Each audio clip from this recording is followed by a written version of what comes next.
542 situations anormales, c'est résolu? C'est déjà résolu?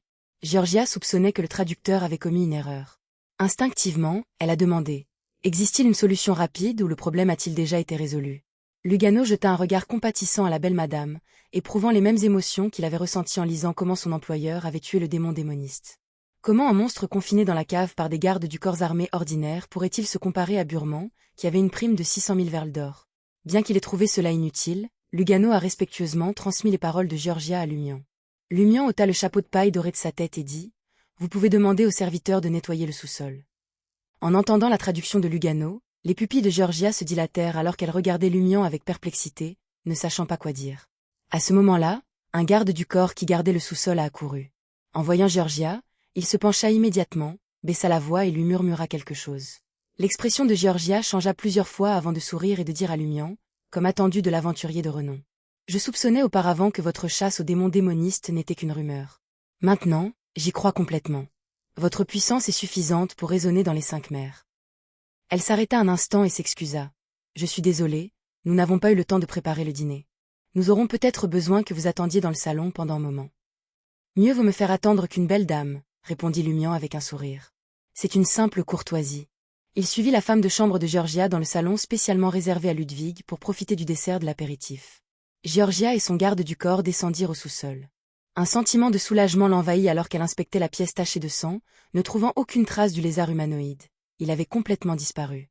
Le dîner s'est déroulé dans une chambre privée, exclusive à Lumian, ses compagnons et Georgia. La femme de chambre s'occupait d'eux, servait les plats et versait le vin. Lumian, intrigué par son environnement, a remarqué comment le vaste manoir répondait aux besoins de ses divers occupants. De petites salles privées à l'extérieur de la grande salle de banquet garantissaient l'intimité des rassemblements. Le repas a été un régal pour tout le monde. Lumian a reçu 15 000 risos en billets de banque. Georgia paraissait visiblement à l'aise, Ludwig appréciait les chefs de la villa, et Lugano a vécu pour la première fois un banquet haut de gamme.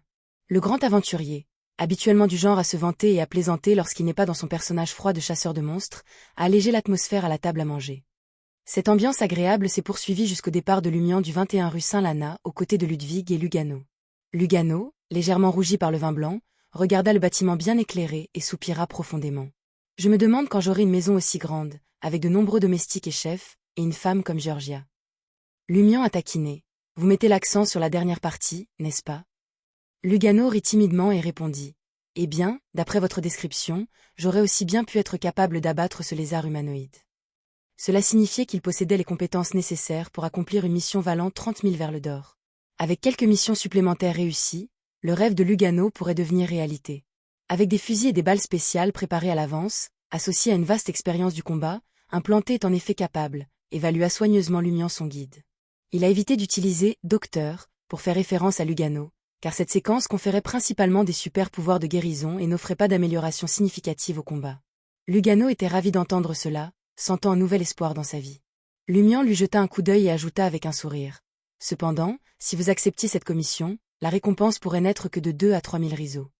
Le reste représente la prime basée sur la réputation du grand aventurier et l'argent secret pour un personnage aussi renommé. C'est pourquoi vous devez traquer Demon Warlock avant de pouvoir accepter une mission aussi lucrative. Le sourire sur le visage de Lugano s'est progressivement estompé. Si je pouvais traquer Demon Warlock, mon rêve se réaliserait. Je n'aurais pas besoin d'être un aventurier. Lumian ne prêta aucune attention au changement émotionnel du traducteur. Il jeta un coup d'œil à la grande villa de 5 étages et dit pensivement. La matriarche de cette famille n'est apparue même pas jusqu'à la fin. Même s'il était compréhensible que les autres membres de la famille ne se soient pas montrés, logiquement parlant, en tant que chef de famille, la matriarche aurait dû au moins exprimer sa gratitude à l'aventurier qui les avait aidés à résoudre le problème. C'est exact. Une femme de l'âge de Georgia ne devrait pas être à la tête d'une si grande famille, reconnut Lugano, sentant l'anomalie. Il s'est abstenu d'évoquer l'absence potentielle d'une matriarche dans la villa. Dans des familles élargies comme celle-ci, il y avait probablement plus d'une femme âgée qui avait accouché. Si une matriarche décédait, une autre assumerait bientôt le rôle.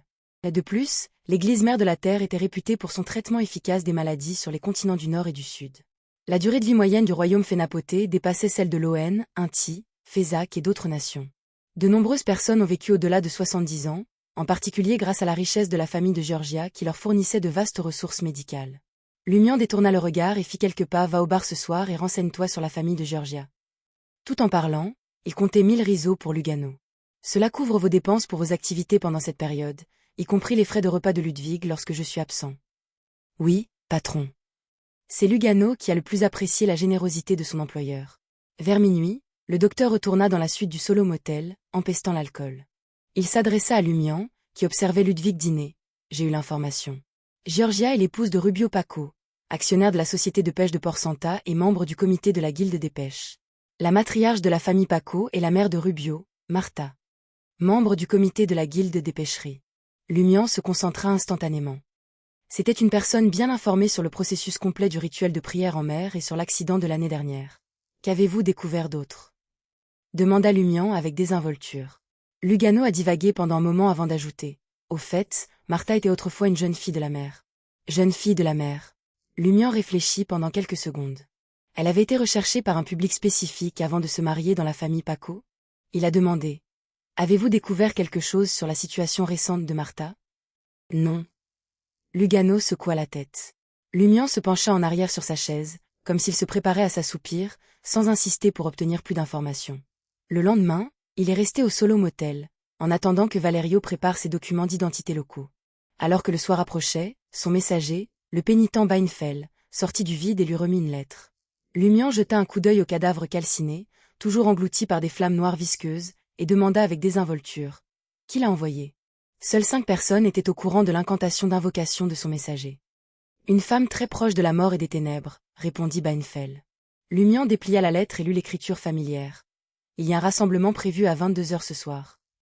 Cela venait d'Ella. Avant de quitter Trèves, Lumian avait spécifiquement convoqué le messager d'Ella et l'avait informé de la méthode d'invocation de son messager. Avec ses déplacements fréquents et ses changements de résidence, il était peu pratique de convoquer le messager d'Ella à chaque fois qu'il séjournait dans un motel. Par conséquent, il a pris de telles dispositions pour lui permettre de le récupérer. Chaque messager était intimement lié à son maître. Grâce à la connexion mystique du contrat, le messager pouvait suivre la cible contractée quel que soit son emplacement changeant. La société de recherche organise une autre réunion. Lumian renvoya Beinfeld et se dirigea vers la fenêtre de la chambre principale.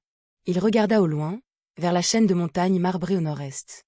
Sous la lueur du soleil couchant, les montagnes semblaient somnoler dans le ciel brûlant.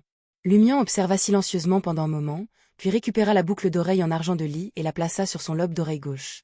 En un instant, ses cheveux se sont transformés, devenant dorés et s'allongeant vers le bas. À 22h, dans l'ancien palais délabré de la nation de l'Evernite, Lumian, vêtu d'une robe noire, d'une capuche et d'un demi-masque blanc argenté avec une étiquette « Moldu », s'est matérialisé. Il a immédiatement repéré Franca, qui portait un costume d'assassin et avait baissé sa capuche. Franca, ne cachant plus leur relation amicale, se pencha et baissa la voix. Port Santa n'a pas connu d'épidémie de dérangement, je suppose. Je ne suis pas l'incarnation de la calamité, répondit Lumian. Il dit ensuite à Franca. Aidez-moi à demander plus tard aux différentes équipes s'il existe des potions, des charmes ou des objets qui peuvent me permettre de maîtriser une langue en peu de temps, pas une vraie maîtrise, mais du genre qui permet une maîtrise pendant une courte période. Franca a demandé avec confusion. Vous n'avez pas de traducteur? Lumian a souri et a déclaré. C'est juste que j'ai soudainement eu une idée. Quand tout le monde pense que je ne connais pas Highlander, je peux comprendre de quoi il parle. Peut-être que cela peut apporter des gains inattendus. Votre cœur intrigant est vraiment taché. Après que Franca l'ait maudit de manière ludique, elle a voulu louer les belles lèvres et le sourire d'Aurore, un sourire qu'on aurait dû voir plus souvent, mais sa rationalité l'a fait abandonner l'idée d'éviter de déclencher Lumian. Elle jeta un coup d'œil à un coin du palais et dit « L'équipe la plus susceptible d'obtenir de tels objets est en fait l'Académie. Cependant, ce n'est pas pratique pour vous de demander. Cela peut facilement éveiller les soupçons. Par coïncidence, je me rends chez l'équipe de l'Académie aujourd'hui pour savoir si quelqu'un sait qui sont les propriétaires des tombes antiques dans les catacombes de Trèves. Et beaucoup d'entre eux sont considérés comme des semi-historiens. Si personne ne le sait, je vais chercher 007 pour approfondir les informations confidentielles de l'Église. Pourquoi demandez-vous? Lumian haussa les sourcils. Franca a raconté comment elle et Jenna avaient obtenu un nouveau fragment du monde miroir dans les catacombes. Lumian écoutait attentivement et se moquait. Vous n'êtes pas trop audacieux? Jenna a été inspirée par votre courage. Dès qu'il eut fini de parler, il vit 007 s'approcher de manière menaçante.